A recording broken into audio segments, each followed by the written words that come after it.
He was 26 years old, a medical student, a husband. His wife was pregnant with their second child. He went into a cave on Thanksgiving evening with his family. He never came out. What happened over the next 28 hours became one of the most heartbreaking rescue attempts in American history. And the reason an entire cave was permanently sealed, shut, and never opened again. John Jones wasn't an inexperienced explorer. He was the kind of person who made every room feel warmer just by being in it. He was finishing his final year of medical school. He had a young daughter at home, a second child on the way.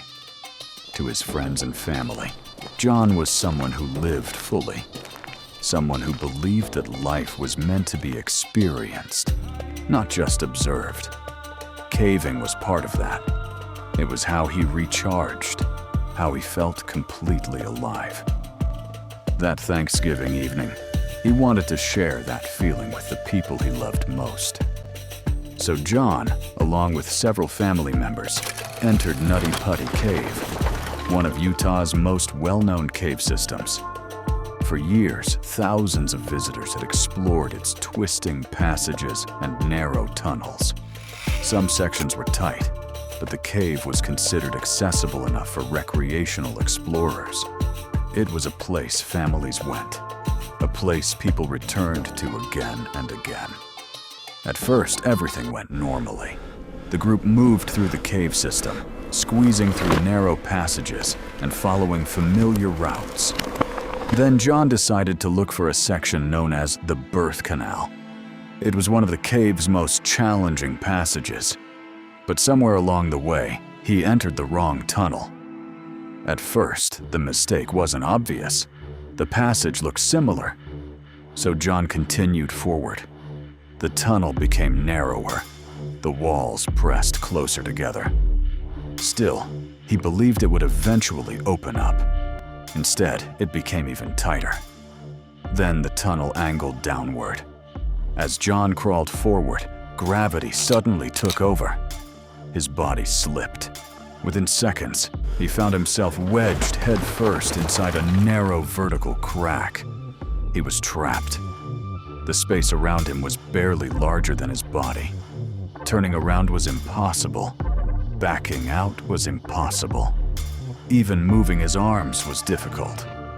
The more he struggled, the more exhausted he became. Minutes passed, then hours.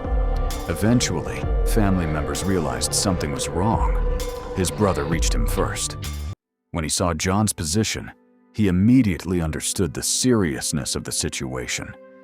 John was hanging upside down deep inside the cave. There was no simple way to free him.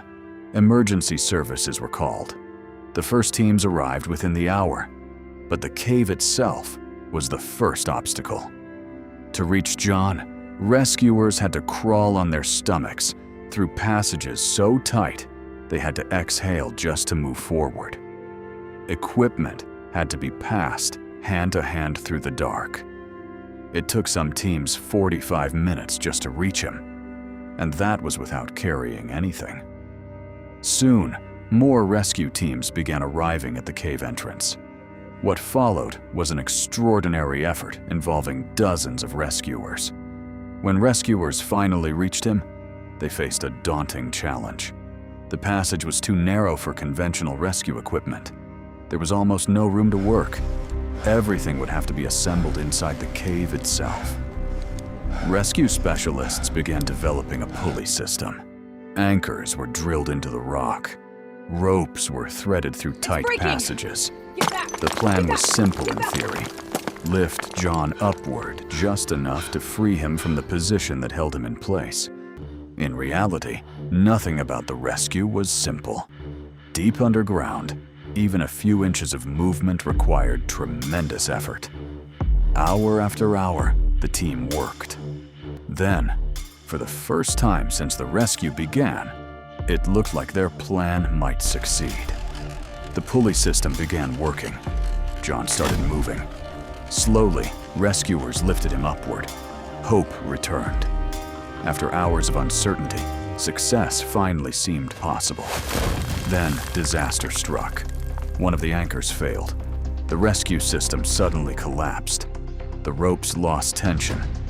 John slid back into the position he'd occupied before. In a matter of seconds, hours of progress disappeared. The setback was devastating. Still, rescuers refused to quit. They continued searching for another solution. Throughout much of the ordeal, John remained conscious. He spoke with rescuers, he spoke with family members, and everyone involved continued hoping for a breakthrough. But another problem was developing. Doctors on the surface explained what was happening inside John's body. Blood pooling in the brain, pressure building on the lungs, the heart working against gravity with every single beat. The human body can survive this position for a limited time, but that window was closing. Rescuers weren't just racing against the cave anymore. They were racing against John's own biology. Breathing became more difficult. His condition continued to worsen. Rescuers now faced two challenges at once: the cave itself and time. The operation continued through the night. Outside the cave, family members waited for news. Inside, rescuers continued working in increasingly difficult conditions. Every person involved shared the same goal: bring John home alive. But after approximately 28 hours trapped underground, John Jones died inside the cave. He was 26 years old. Following his death, officials examined whether recovery was possible. The answer was heartbreaking.